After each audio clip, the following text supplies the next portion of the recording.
What's up, guys? It's Garrett out here on another dreary Louisiana day. It's finally not 90 degrees anymore. About late October. I'm not sure when I'm going to post this video. So anyway, I've been telling you guys for a while I was going to get around to showing you what happened with the engine in my Deuce. So that's what I'm going to do today. As you may know, I had the LDS 465-1A in my truck. It's the higher output version. The multi-fuel came in the Marine Corps 2.5 tons and all of the multi-fuel powered 5 tons back in the day.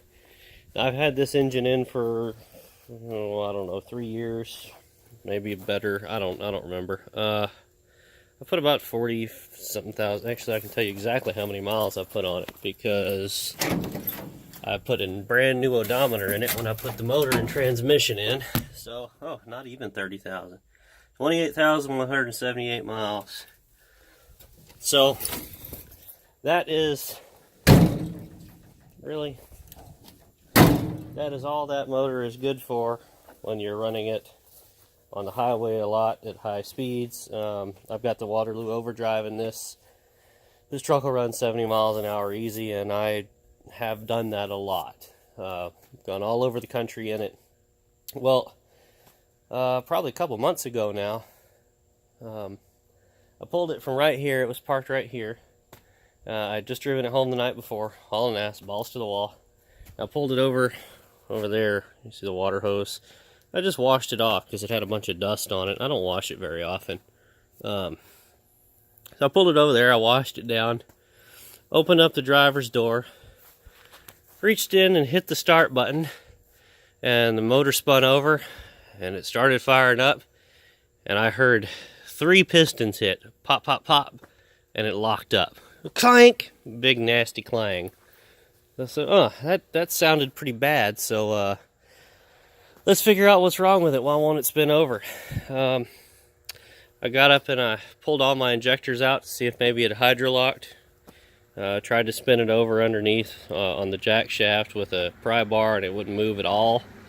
So I pulled the valve covers to see if I dropped a valve, which if you drop a valve, it'll be obvious. There'll be a valve missing and a spring and keeper laying around. So none of that. In fact, I've still got my valve covers and injectors in the floor over here. So the next step from that was to pull the oil pan, of course. So I got under here and I pulled the oil pan, and that's another thing I should tell you is on a Deuce and a half, you cannot get the oil pan out unless you actually pick the front of the truck up a little bit, like jack it up and crib it up, or anyway, see that right there? Those are pieces of liner, cylinder liner, I think. I haven't gotten directly underneath it. It's either piston skirt pieces or piston liner pieces, or cylinder liner pieces. Blech. So that's what happened. Very lucky that it happened right here in the driveway instead of running down the road at 60, 65 miles an hour, 70 miles an hour, because if that happened at speed, it would have thrown rod out the side of the block quite violently. So I'm not going to put another multi-fuel back in it. This is the second multi-fuel I've had in this truck. The other one lasted about twice that long.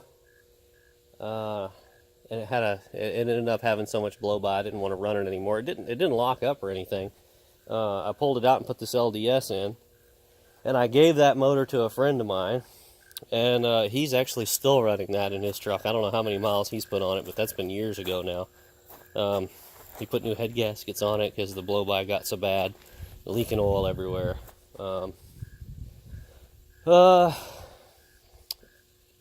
Let's see. So the thing I'm going to do is I picked up another motor for this yesterday, and guess what it is?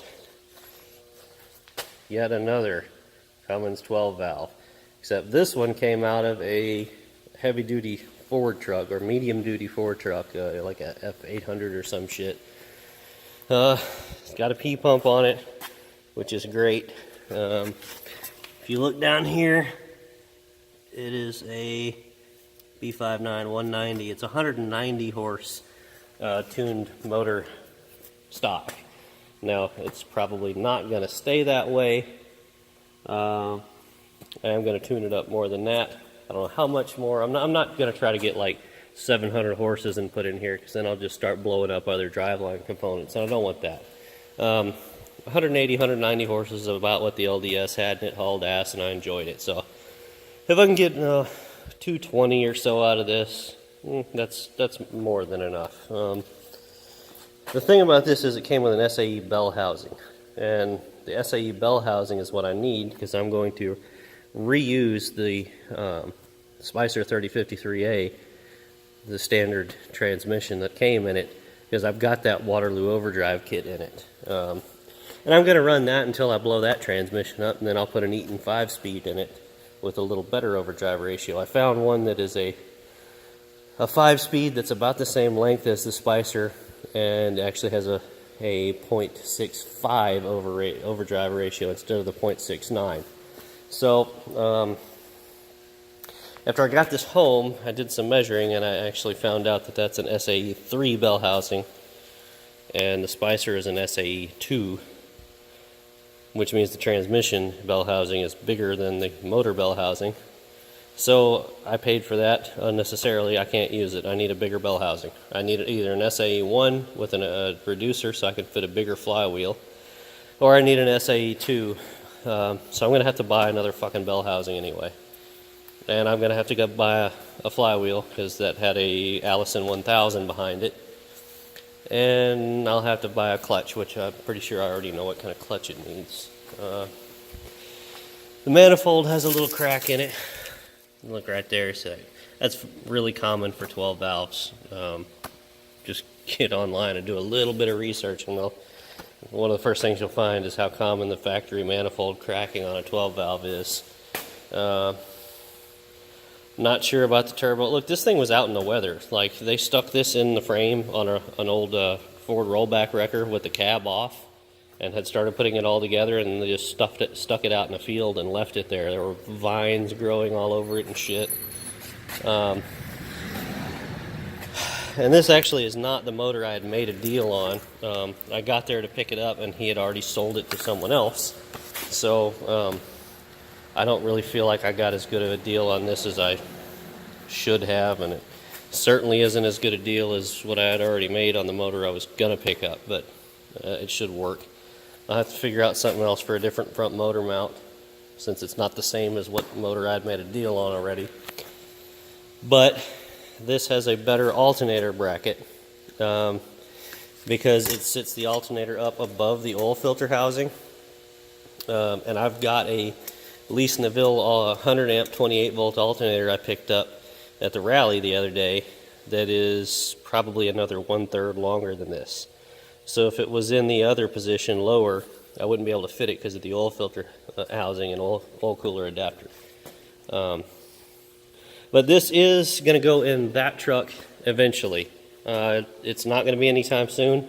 Don't be looking for it in the next couple of months or anything. This is going to take a long time just to get all the parts together and ready. So it's not an overnight project.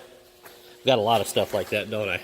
I've got a lot of things that are projects that I'm like, oh, check this out. This is some cool shit I'm about to do, but don't look for it tomorrow, because this stuff is expensive. I don't know if you know that, but if you do this shit yourself, either you've got a lot of money doing it overnight, or somebody's paying you to do it, and nobody's paying me to do it. So, I'm actually really excited for this.